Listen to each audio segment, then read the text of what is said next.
सत्य कथा, पुरुषार्थ कथा, सुनो सुनो सिद्धार्थ कथा।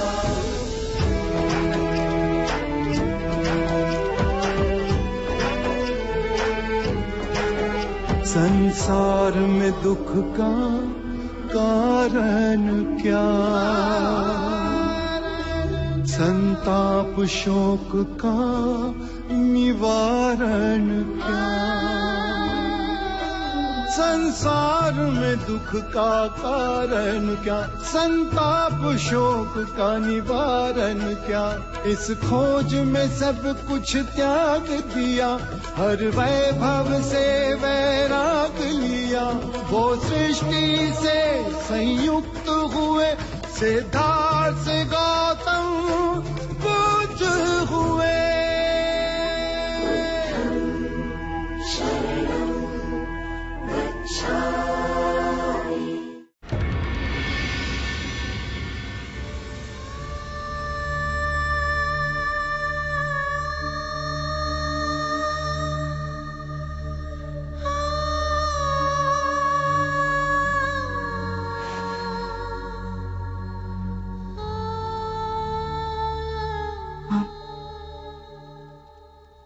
थोड़ा दूध पी लीजिए, जिससे आपको नींद आ जाएगी।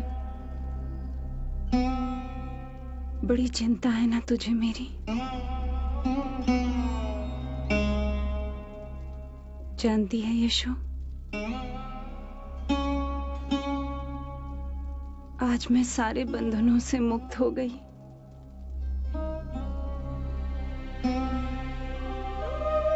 बेटा दूर चला गया,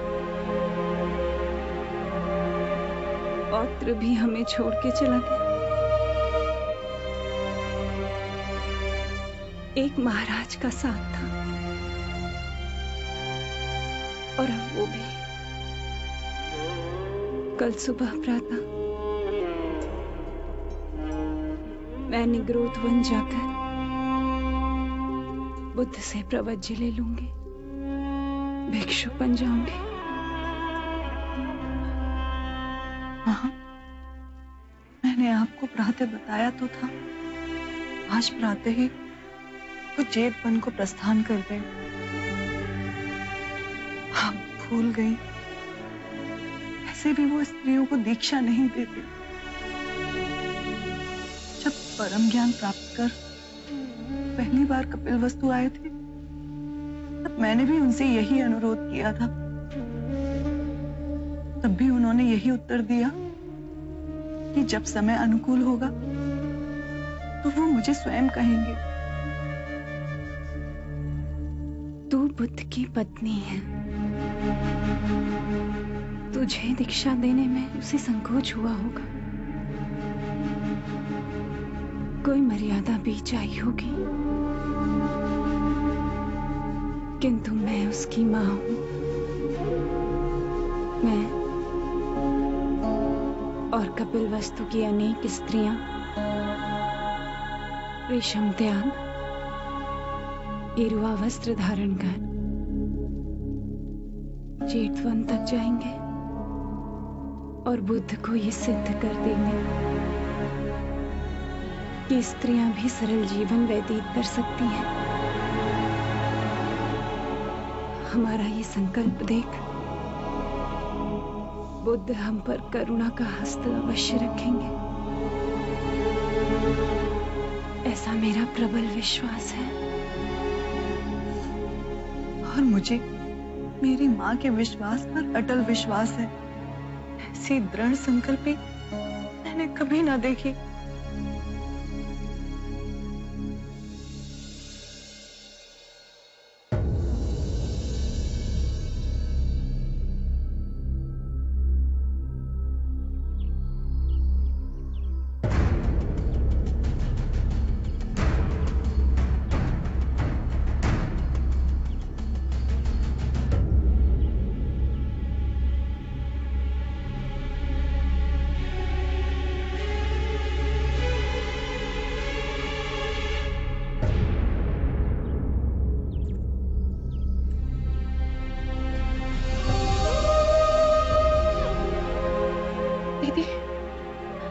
इतना कठोर निर्णय दीदी?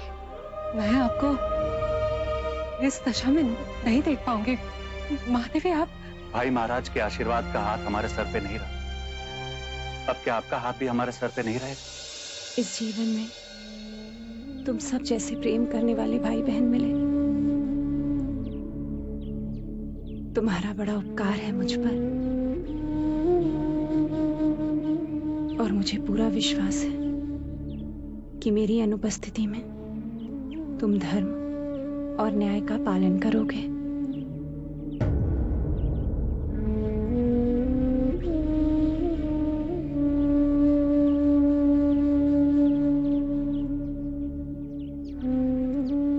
ना पुत्री, अश्रु से नहीं, मुझे दीक्षा मिलते ही मैं स्वयं तुझे वहां बुला लूंगी। बुद्ध के साथ न सही, वो हमारे सामने तो रहेगा।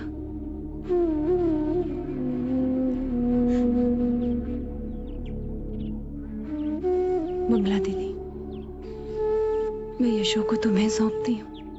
मेरी पुत्री का ध्यान रखना, उसके मन को कभी चोट ना पहुंचे। आज से यशो के आंसू मेरे, उसकी सारी पीड़ाएं मेरी।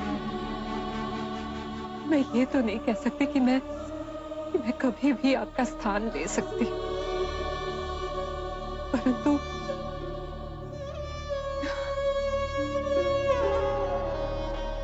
परंतु ये वचन अवश्य देती हूँ कि यशो को अपने दिल से सहेज कर रखूंगी। आज से मैं इसकी माँ हूँ।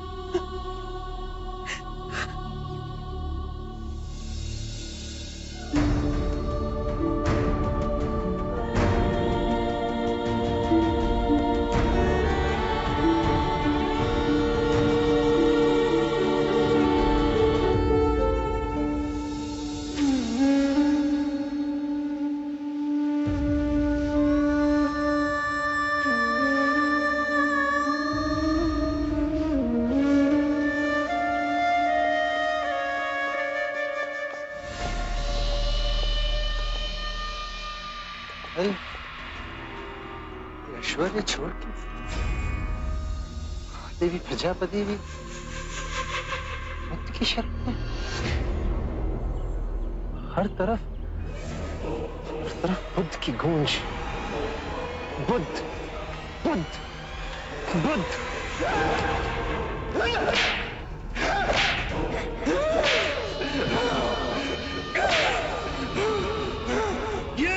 ये अजात शत्रु से विजेता करने के लिए, ये उसमें विश्वास करने के लिए। जब लोहा गर्म होगा मैं चोट मारूंगा। ये उससे मुक्ति पाने के लिए। युद्ध में केवल तेज धार तलवार ही काम आती है,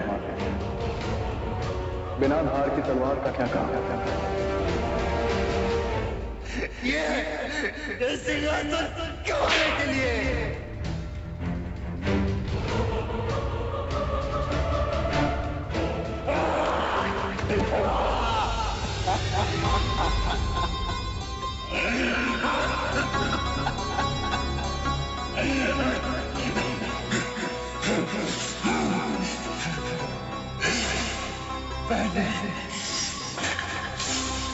पहले अपने सिद्धार्थ से,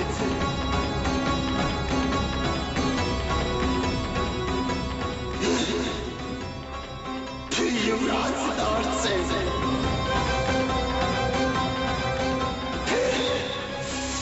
फिर यशोधरा के प्रेमी सिद्धार्थ से। यशोधरा,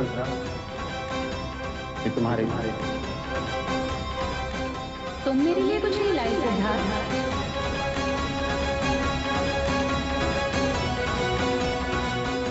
ये सारे पुष्प मेरी ओर से तुम अपने पास ही रखो। मेरे लिए तो ये एक कमल ही पर्याप्त है।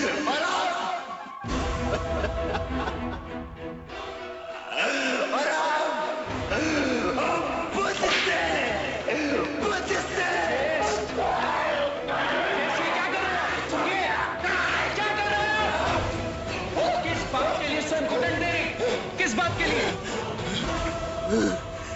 पीड़ा पीड़ा पीड़ा है मेरे मन में, पीड़ा। पीड़ा से मुक्ति पाने का ये कोई मार्ग नहीं।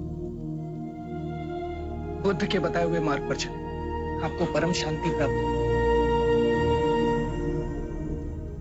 नहीं चाहिए शक्ति मुझे, नहीं चाहिए शांति मुझे, गिलाओ शांति से मुझे, नहीं चाहिए शांति,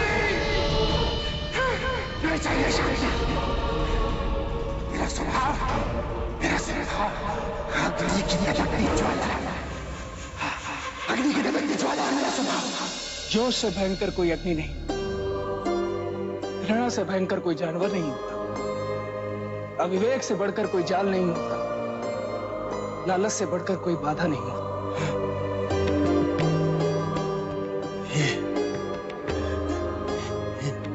ये वाणी मेरी नहीं, ये वाणी बुद्ध की। ज्येष्ठ, आपको जिस रोग से पीड़ा हो रही वो मन का रोग है। मेरा एक सुझाव मानेंगे? कुछ दिन के लिए भिक्षुक बनकर बुद्ध के साथ रहे, कुछ दिनों में आपके मन का जड़ ठीक हो जाए, आप अपने अंदर एक रूपांतरण पाओगे, मन शांत हो।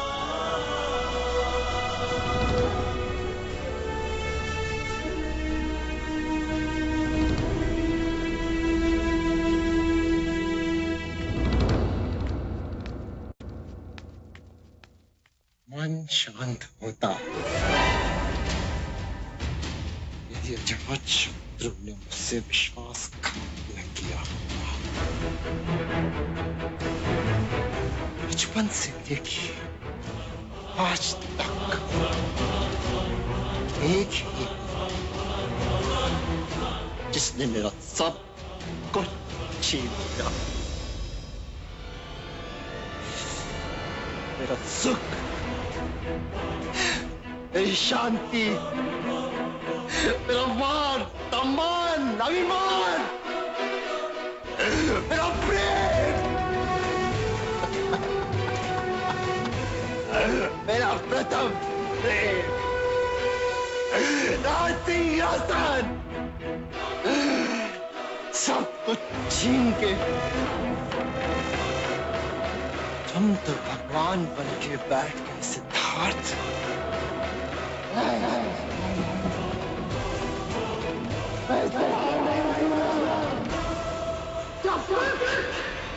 जब तक तुम्हारे शांति को देखते नहीं होगा, ये जाना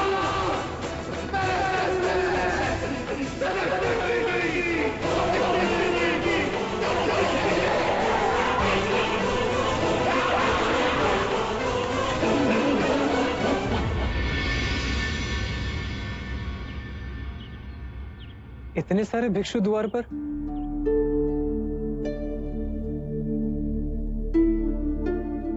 प्रणाम महादेवी, आप यहाँ इस दशा में? पुत्र आनंद, भिक्षुक बनने का अधिकार केवल पुरुष का तो नहीं, और मुझे इतना तो ज्ञात है कि मुक्ति के मार्ग पर बुद्ध किसी के साथ भेदभाव नहीं करेंगे। शांति पाने का अधिकार सबको है। बुद्ध ने स्वयं कहा है, धनी, निर्धन, छूत, अछूत सब संग में आ सकते हैं। आशा है स्त्रियों के साथ भेद ना होगा। आप सब आए कैसे? हम सभी कपिलवस्तु से पद यात्रा कर आए। 15 दिन हम रास्ते पर सोए, गांव से भिक्षा मांग खाया। बहुत आशा लिए आए हैं कि हमें निराशा ना मिले। आपने इतने कष्ट उठाए, सुन के पीड़ा हुई, परंतु आप तो जानती हैं कि बुद्ध संग में स्त्रियों को नहीं लेंगे। क्षमा, पर आपको लौटना होगा।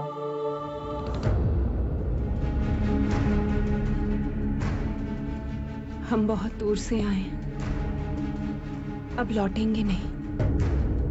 और हमने ये सिद्ध कर दिया कि हम भी भिक्षुक की भांति सब त्याग सकते हैं। हम पर कृपा करो, बुद्ध के पास हमारा निवेदन ले जाओ। हमें हमारे दुख से निवारण केवल इसलिए ना मिलेगा क्योंकि हम स्त्री हैं। हमें भी अधिकार है निर्वाण पाने का। बुद्ध से हमारे लिए विनती करो, हमारे दुख का व्याख्यान करो।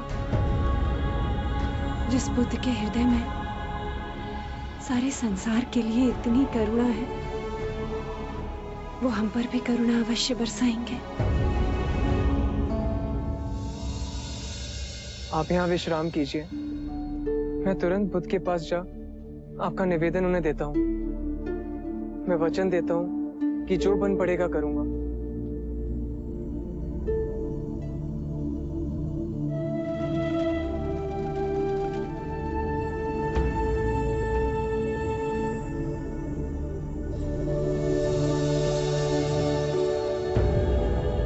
मन में कोई द्वंद्व उठा है आनंद?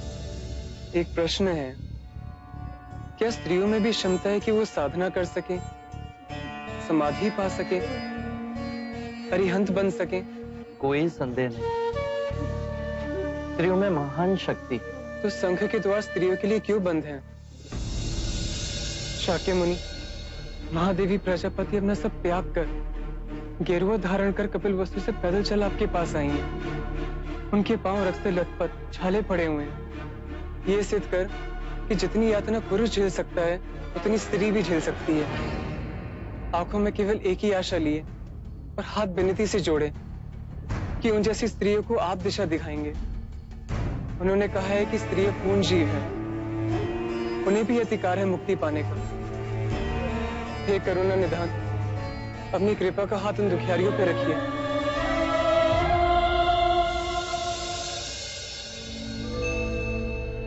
सरिपुत्र, अनिरुद्ध, मोगलाना और महाकश्यप को बुलाइए।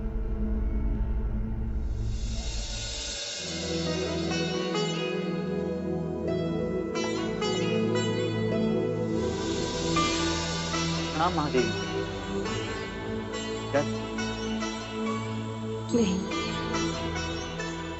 मैंने जल का त्याग किया है।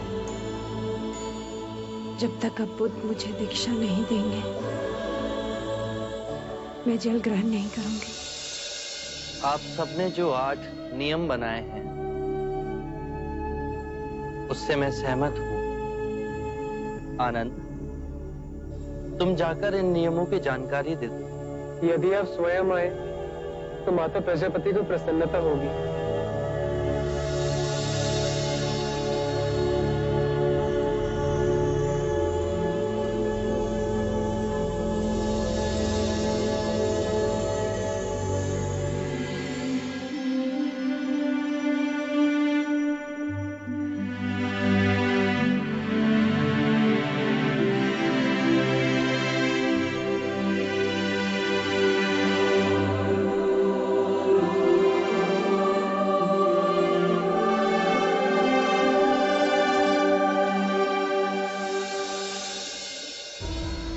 मैंने और मेरे संघ के विचारशील भिक्षुओं ने आपकी विनती स्वीकार कर 8 नियम बनाए। यदि आप सभी को ये नियम मान्य हो तो आज ही आपको दीक्षा दे भिक्षुनी बनाया जाए। आभार। ये नियम आपको आनंद समझाएंगे। कृपया कर ध्यान से सुनिए। 1, भिक्षुणी सदैव दूसरी भिक्षुणी को सम्मान देगी, चाहे वो आयु में उनसे बड़ी हो या उनसे साधना में अधिक वर्ष लगाए। 2, 3 माह के एकांतवास में भिक्षुणी का समुदाय भिक्षु के समुदाय के निकट रहेगा, जिससे वो भिक्षु से आध्यात्मिक ज्ञान और अध्ययन में सहायता ले सके। 3, माह में 2 बार भिक्षुणी समुदाय किसी प्रतिनिधि के द्वारा भिक्षु को आमंत्रित करेंगी, जो कि तय करे कि उपासना उपवास का दिन कौन सा हो। 4, वर्षा ऋतु के एकांतवास पश्चात भिक्षुनियां पावन के लिए आएंगी। ये दिवस बोधिसत्व का पावन दिन 11वें माह की पूर्णमासी को मनाया जाएगा। इस दिन कोई भी वाद विवाद जो दुर्भाग्य से उठ खड़ा हुआ हो, उसका निवारण होगा। इस पावन दिवस भिक्षुनियां अपने आत्म मार्ग के अभ्यास का लेखा जोखा भिक्षुनियों के समक्ष ही नहीं, अपितु भिक्षुओं के समक्ष भी रखेंगे। 5. यदि किसी भी भिक्षुनी ने किसी भी नियम का उल्लंघन किया हो तो उसे भिक्षु और भिक्षुनियों के समक्ष यह स्वीकारना होगा। 6. आत्मिक अभ्यास के पश्चात नवदीक्षित को पूर्ण भिक्षुनी बनने के वचन भिक्षु और भिक्षुनियों के समक्ष ही लेने होंगे। 7. भिक्षुनी किसी भी भिक्षु की आलोचना और निंदा नहीं करेगी। 8. भिक्षुनी किसी भी नए भिक्षु को धर्म का ज्ञान नहीं देगी। क्या आप सभी को ये नियम मान्य है?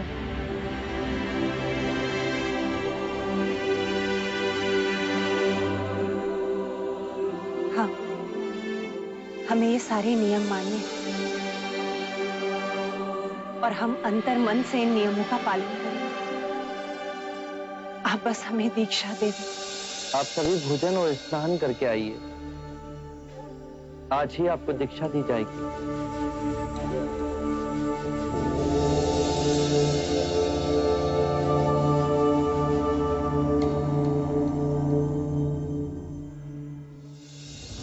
आप सब चिंता ना करें।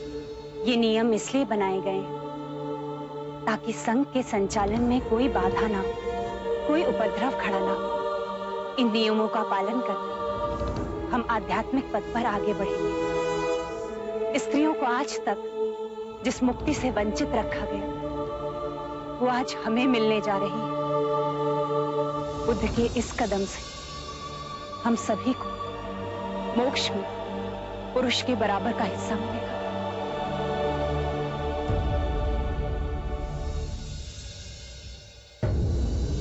भाते, ये कैसा विरोधाभास?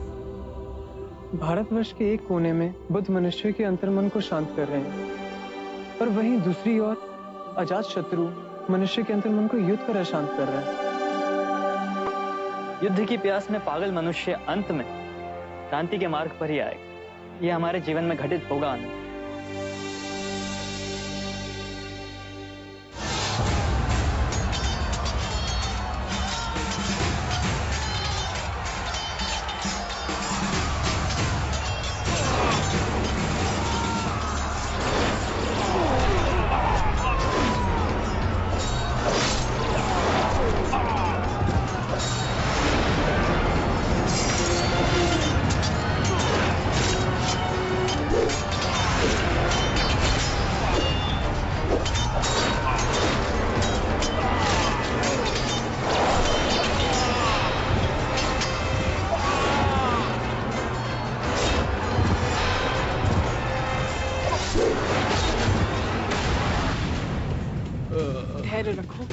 धैर्य रखो सैनिक, धैर्य रखो।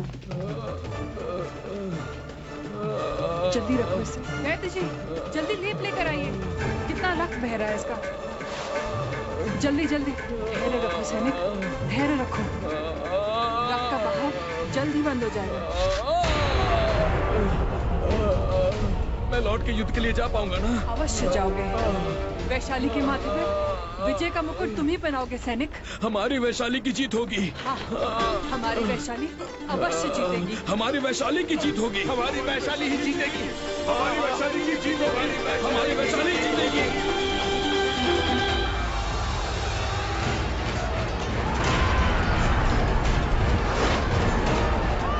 महाराज, हमारे दक्षिणी सैनिकों का एक दल मारा गया है।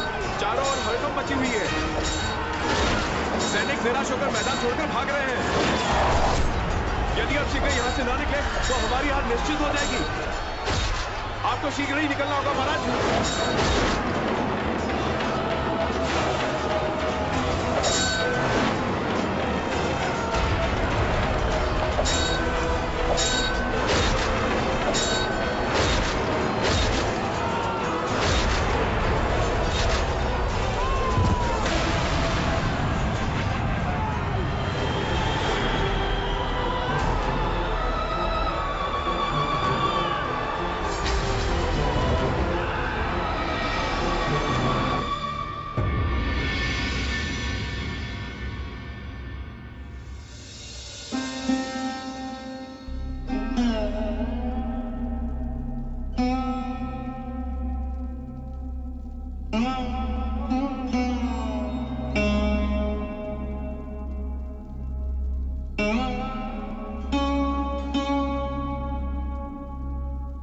मानव को क्या हो गया यदु? ये दूसरे की धरती पर मनमानी कर उत्तराधिकार करना, ये लहू की पिपासा कभी मिटेगी क्या? रोना आता है सोचकर कि बुद्ध जैसे विशाल व्यक्तित्व ने, जिसने मगध के जन जन को अहिंसा और शांति का मार्ग दिखाया, उस युग पुरुष की वाणी क्या किसी ने अंतरात्मा से समझने की कोशिश की? अगर अंतर साथ किया होता तो मगध लहू की होली ना खेलता। मगध के जन जन के हृदय में बुद्ध का संदेश है देवी अम्बा। पर आजाद शत्रु जो अपने बल के नशे में चूर विवश कर उन्हें युद्ध के मैदान में लाया। एक मनुष्य के अभिमान की पूर्ति के लिए कितने बेबस लोग अपनी जान की आहुति देंगे। देवी अम्बा, हम युद्ध जीत गए। मगध की सेना युद्ध के मैदान से भाग खड़ी हुई। वैशाली की जीत हुई। सुनिए, हमारी वैशाली की विजय का नाद का स्वर चारों दिशाओं में गूंज रहा है। अम्बा, वैशाली की, वैशाली की, वैशाली की, वैशाली की, वैशाली की, वैशाली की, वैशाली की, वैशाली की, वैशाली की, वैशाली की। देखो तो, वो वैशाली का सैनिक घायल है। जाओ जल्दी से उसे ऊपर लेकर आओ। उषा, तुम भी वैद्य जी को बुला के लेकर आओ।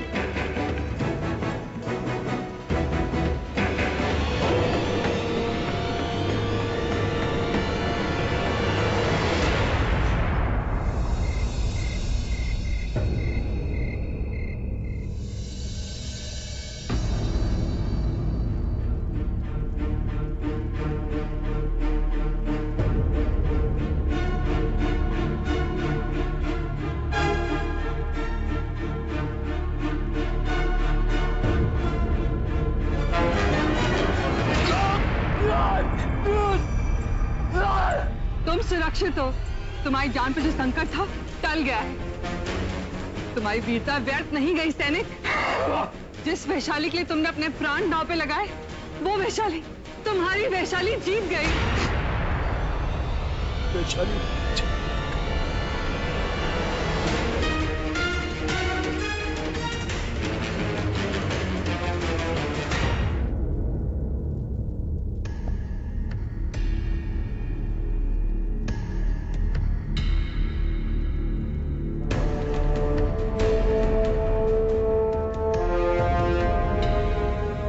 देवी अम्बा, घाव बहुत ही गहरा है और ज्वर भी इन्हें भीषण चढ़ गया है। अतः ये काढ़ा इन्हें 4-4 घंटे के अंतराल पर पिलाते रहिएगा। 1-2 दिन के पश्चात इन्हें अवश्य ही चेतना आ जाएगी। मुझे आज्ञा दीजिए। आइए वैद्यराज।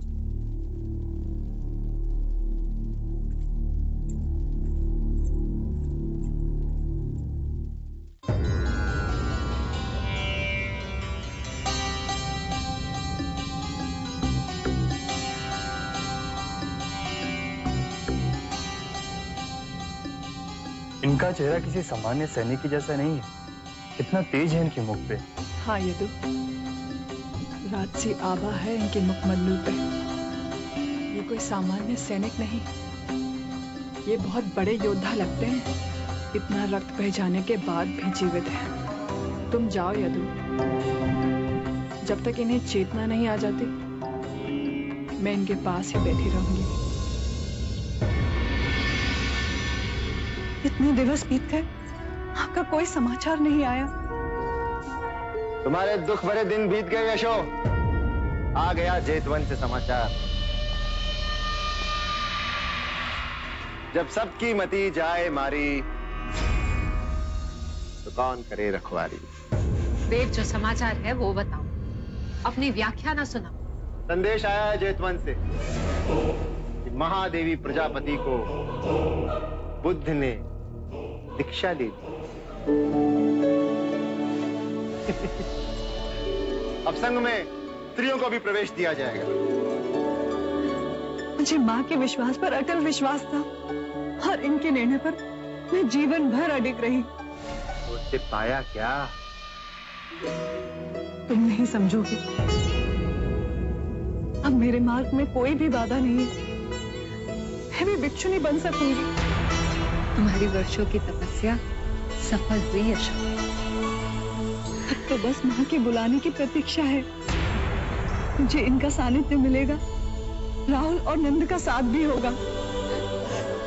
मैं भी आध्यात्मिक मार्ग पर चल सकूंगी। वाह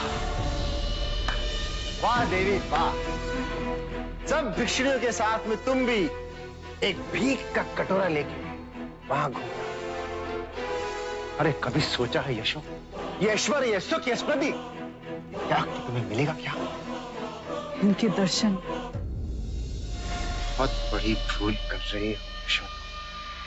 चेत जाओ समझ। तुम्हें क्या लगता है यदि तुम संघ में शामिल हो जाओ तो तुम बुद्ध को पा सकोगे? जो खोना था तो खो ही चुकी हूँ, और अब कुछ पाने की हृदय में कोई कामना ही नहीं है। तो सुन लो ध्यान से, बुद्ध वहां केवल एक गुरु है, न किसी का पुत्र, न किसी का पिता, न किसी का पति।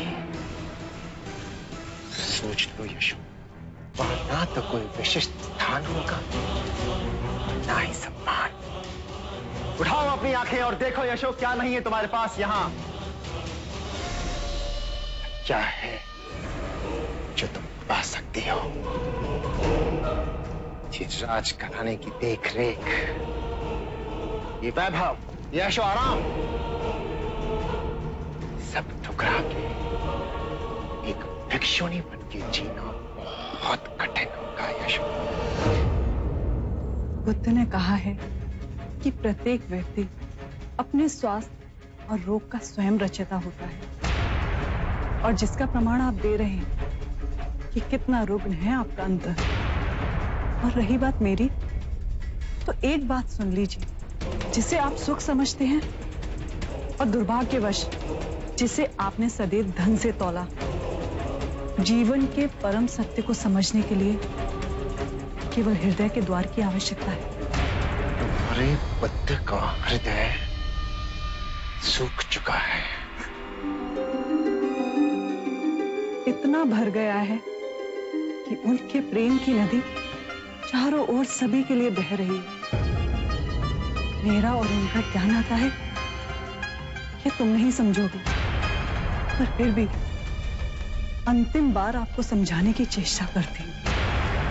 मेरा और उनका नाता हृदय का है, और केवल इस जन्म का नहीं, अपितु कई जन्मों का है।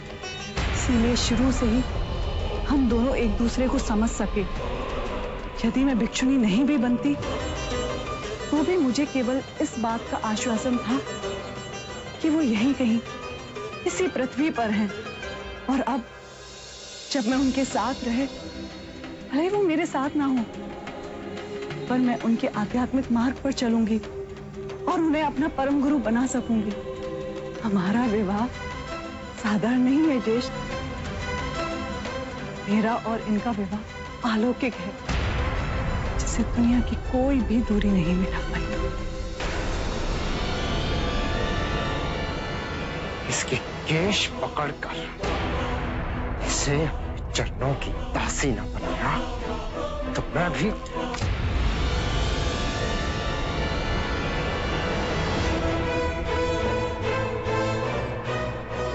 हाथ लगाने की चेष्टा भी की तो हाथ काट दूंगी, और ये आंख उठा दोबारा यशो को देखा भी ना, आंखें नोच लूंगी मैं।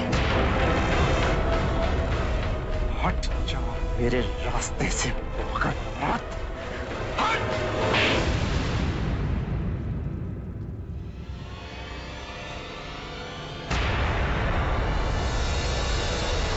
यही थप्पड़ मैंने तुझे बचपन में मार दिया होता तो आज मुझे ये दुर्ते ना देखना पड़ता।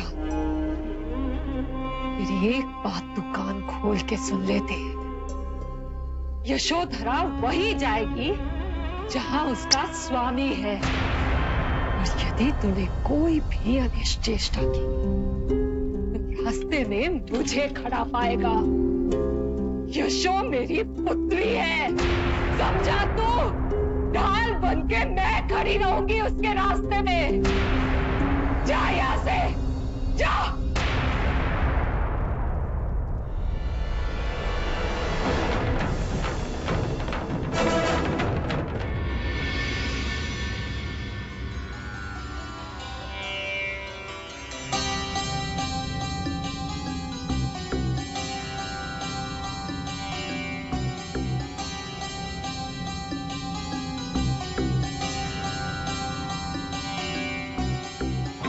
भागो मत, युद्ध करो, युद्ध करो, शीश दे दो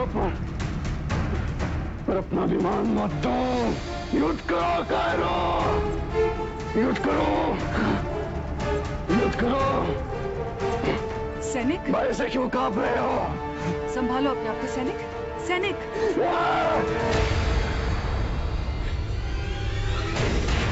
कौन हो तुम? मैं कहा हूँ? वैशाली में। वैशाली? मैं तो युद्ध में। वैशाली तुम जैसे शूरवीरों से धन्य है। वैशाली जीत गई युद्ध में और अजात शत्रु पराजित हुआ।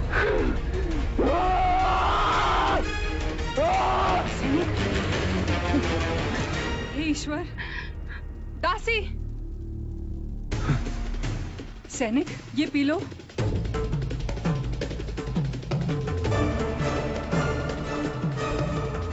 ये घाव कब भरेगा? इतनी आसानी से मैंने भरने नहीं दूंगा। ये घाव भरेगा नहीं तो आपके प्राण को संकट है। मैं इतनी आसानी से मरूंगा भी नहीं।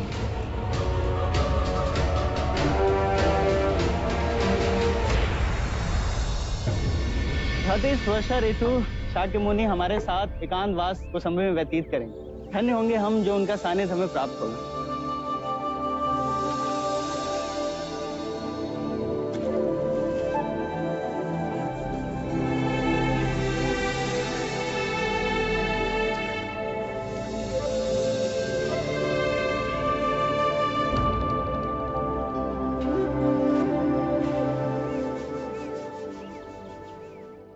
सूत्राचार्य क्या बन गए? अपने आप को बुद्ध के बराबर समझते हैं। बड़ा अभिमान है। अब आप भी तो शिलाचार्य हैं, लेकिन आप तो कितने विनम्र हैं। अब देखना, हाथ धोकर बिना गंदा पानी फेंके और नया पानी भरे यहाँ से चले जाएंगे। अरे 2-3 दिन से यही कर रहे हैं। आप शिलाचार्य हैं, सब पर नियम लागू आप करते हैं। आज आप इन्हें रोकिए और इनके आचरण का विरोध कीजिए। सूत्राचार्य रुकिए। महानुभाव, क्या मुझे आपको शीलता का पाठ पढ़ाना होगा? बुद्ध सबको समान समझते हैं तो नियम भी सब पर समानता से लागू होते हैं। क्या हो गया? खाने के झूठे हाथ धोकर वो गंदा पानी फेंककर उस बर्तन में नया पानी भरना पड़ता है। मैं भूल गया। 2-3 दिवस से आप हमेशा भूल जाया करते हैं। इतनी तुच्छ बात को इतना तूल क्यों दे रहे हैं? देना पड़ता है क्योंकि यहाँ कोई भी आपका दास नहीं। मैं सूत्राचार्य हूँ। आप मुझे शालीनता सिखाने से पहले विनम्रता सीखिए। सूत्र क्या सिखाए? आप बात करना भी आप सिखाएंगे? आप शिलाचार्य को सम्मान दीजिए। कैसे सम्मान दें? अपने क्रोध पे तो आपका वश है नहीं।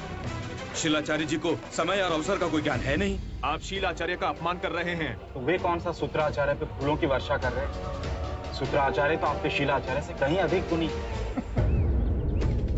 इनके गुण तो हम देख चुके। आप ईर्ष्या करते हैं मुझसे। मैं क्यों ईर्ष्या करूंगा आपसे? मैं तो केवल आपको आचरण समझा रहा हूँ। आचरण समझाने का ये कौन सा तरीका है? तो क्या करूँ? कोई गलती करता है, आप तो गलतियां दोहराते ही जा रहे हैं। इससे यह समझ आता है कि सबके लिए आपके मन में समान भाव नहीं है। आपने ये निष्कर्ष कैसे निकाल लिया? यदि आपके मन में समान भाव होता तो आपके बाद में आने वाले भिक्षु को क्या सेवक समझते आप, जो आपकी छूटन उठाए? आपके मन में मेरे लिए बैर है। मैं क्यों बैर पालूंगा? गलती की है तो मान जाइए, खून तो हम देख चुके हैं। बुद्ध के भिक्षु कहलाते हैं अपने आप को, और इतनी छोटी सी बात का पतंगड़ बना रहे। इस तरह का उपद्रव करने से संघ में फूट पड़ेगी, और ये बात बाहर जाते हुए कोई समय ना लगेगा। संघ का नाम खराब हो, इससे पहले मैं तुरंत जहां बुद्ध को इसकी सूचना देता हूँ। ऐसी भी क्या बड़ी गलती कर दी मैंने? लो, अब आपको अपनी गलती बड़ी नहीं लग रही। आप कोई पुरानी शत्रुता निकाल रहे हैं मुझसे। आप अपनी गलती स्वीकार नहीं कर रहे, आप झूठे हैं। मैं झूठा हूँ? हाँ।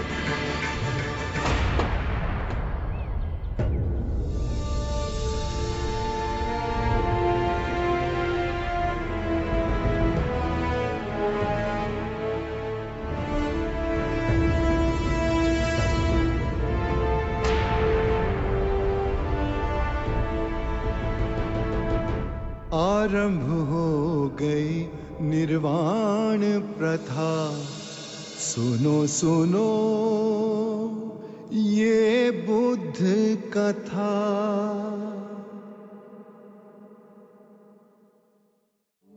जोश से भयंकर कोई अग्नि नहीं, घृणा से भयंकर कोई जानवर नहीं, अविवेक से बढ़कर कोई जाल नहीं, लालच से बढ़कर कोई बाधा नहीं।